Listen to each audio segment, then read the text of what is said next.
Nè đâu đây? Mấy cái phô.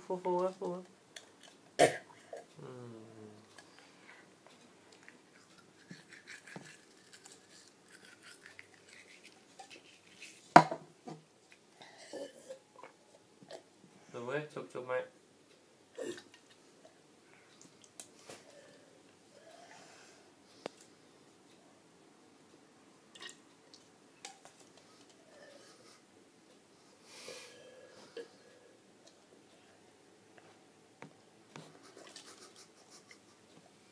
Được chưa?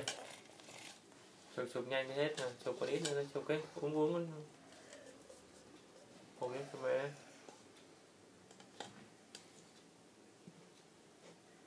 Phủ vào cúi miệng vào này mày. Hết chưa? Ok, cái bẩn.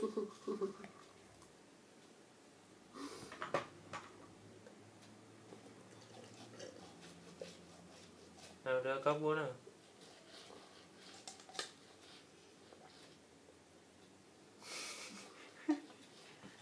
Ôi, nước rồi à? Nước. Không rồi hả?